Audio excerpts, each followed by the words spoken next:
Apa hukumnya menerapkan sistem demokrasi kapitalis? Dan apa hukumnya mengatakan syariat Islam secara kafah dalam bingkai khilafah? Ada yang namanya fikih. Fikih itu dibagi lagi, ada namanya fikih ibadah, salat, zakat, puasa, haji.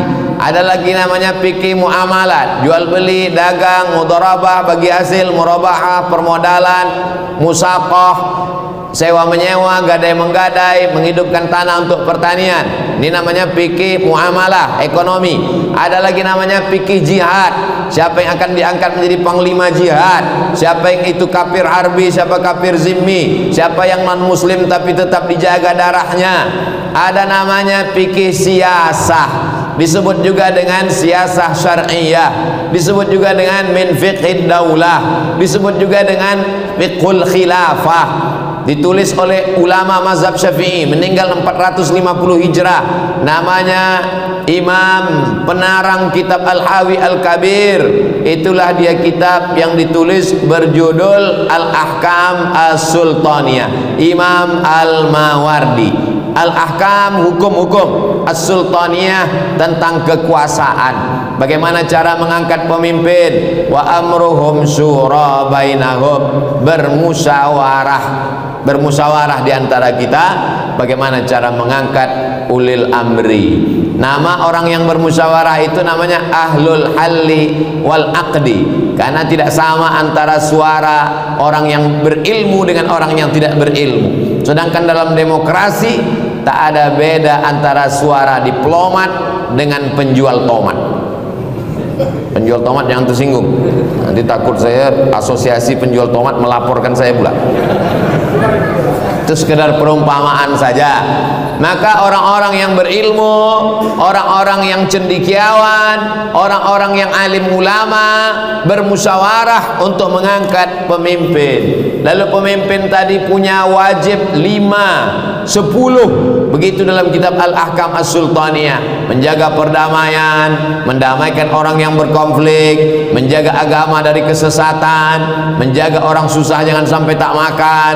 Itulah mengapa para sahabat berkumpul di Saqifah Bani Sa'idah. Mereka bermusyawarah, masing-masing punya calon. Orang Muhajirin punya calon Umar bin Khattab, orang Ansor punya calon Sa'ad bin Ubadah. Mereka bermusyawarah, tereliminasi Sa'ad bin Ubadah karena dia tidak Quraisy. Karena hadis Nabi berkata, al-a'immah min Quraisy, pemimpin mesti diangkat dari golongan Quraisy. Akhirnya terangkatlah Umar bin Khattab. Tapi kata Abu Bakar Siddiq, Umar bin Khattab mengatakan Abu Bakar lebih layak, karena waktu Nabi sakit Abu Bakar yang diangkatnya menjadi imam solat. Imam solat mengindikasikan akan menjadi imam besar, imam sebuah kekuasaan. Diangkatlah Abu Bakar Siddiq. Meninggal Abu Bakar, Abu Bakar berwasiat, kalau aku meninggal nanti akan naik Umar.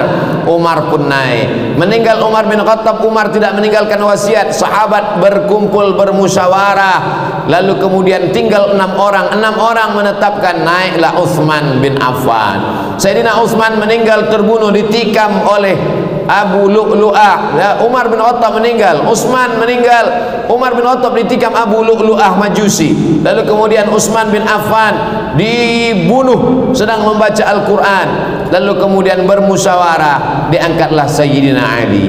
Islam tidak ada mengangkat anak setelah orang tua meninggal, sistem monarki. Bahkan Nabi mengatakan, lan yufliha qaumun wallau amrahum imra'ah, tidak akan berkuasa, tidak akan menang kalau suatu negeri itu mengangkat anak sebagai pemimpin. Karena ketika itu ada seorang raja di Persia, gelarnya Kisra, gelarnya Shahinshah, raja di raja, meninggal, diangkat anak perempuannya namanya Buran. Padahal dia tidak punya kecakapan politik, dia tidak ahli apa-apa, tapi diangkat juga. Islam datang untuk menebarkan firman Allah, wa amruhum syura bainahum, bermusyawarah. Adapun zaman sekarang, bagaimana cara bermusyawarah? Orang dipanggil datang ke tempat pemilihan untuk mengambil kertas, dicoblos. Maka kata Syekh Yusuf Al-Qaradawi dalam kitab Min Fiqhid Daulah, sampulnya berwarna hijau tua, dicetak oleh Darus Syuruk, Beirut, Lebanon. Kalau ada yang warna sampulnya lain berarti bukan buku saya. Di situ dikatakan, ketika saya mencoblos calon bupati, calon gubernur, calon presiden, saat itu saya sedang bersaksi di hadapan Allah. Aku Abdul Somad bersaksi bahwa orang ini layak amanah menjadi pemimpinku 5 tahun ke depan. Oleh sebab itu maka persaksian saat mencoblos itu adalah persaksian akan dituntut di hadapan Allah. Ala adullukum ala akbaril kabair, maukah kamu aku tunjukkan dosa terbesar di antara dosa besar? Di antara dosa besar adalah yang pertama syirik, yang kedua uququl walidain, durhaka kepada orang tua, yang ketiga syahadatuz zur, kesaksian palsu. Kenapa dia pilih? Karena tadi pagi habis sholat subuh dapat serangan fajar, kena sawer 100.000. Insya Allah jamaah ini kalau dikasih 100.000 tidak akan berkhianat, betul? Tapi kalau 100 juta istikharah dulu.